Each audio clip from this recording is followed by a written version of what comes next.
When you are purchasing accessibility services, it's very important to understand what you are being sold and what you actually need. So keep the focus in on, we want to make our digital asset accessible. How do we do that? Well, first you have to find the accessibility issues that exist, and then you have to remediate or fix those accessibility issues so that they are eliminated, and thereby you have an accessible digital asset.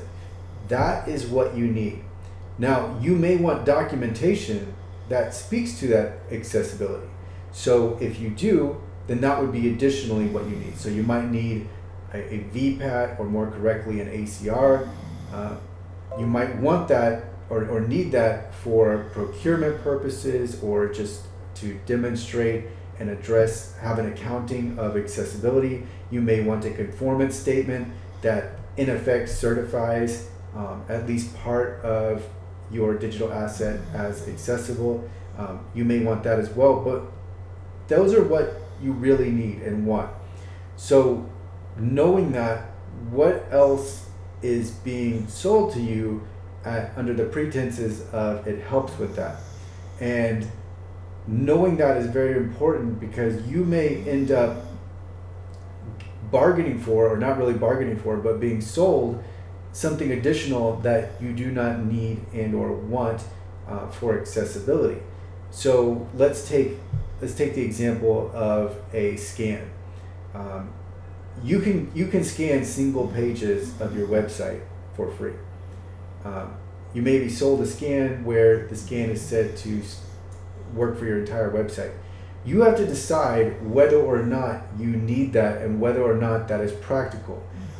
In most cases, it will not be practical. It will not be helpful, because what do I need to scan my entire website for when I still need to focus in on just 10 pages? And yes, maybe the scan can catch things in distant pages, but would those distant pages be accounted for if we were applying our accessibility audit site-wide? So you have to decide whether or not you really need that full scan.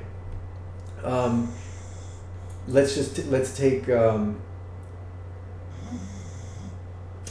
accessibility widgets or overlays.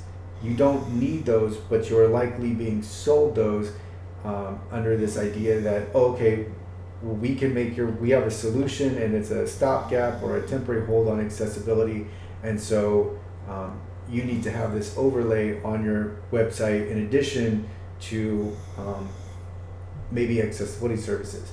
Well, the overlays don't work, so you definitely don't need those. So are you being sold those? Yes. Do you need those? No. Do they help? No. They're really just a construct of the industry and trying to make a case for not only accessibility, but a business case for having these widgets on your website, and that's not needed. So you don't need that. So what the point of this video is, you have to decide what it is you need to accomplish your objective. And there are some things that are unnecessary, and there are some things that actually work against your objective. And it all comes down to finding the accessibility issues, fixing the accessibility issues, and then optionally documenting the remediation or the accessibility of your digital asset.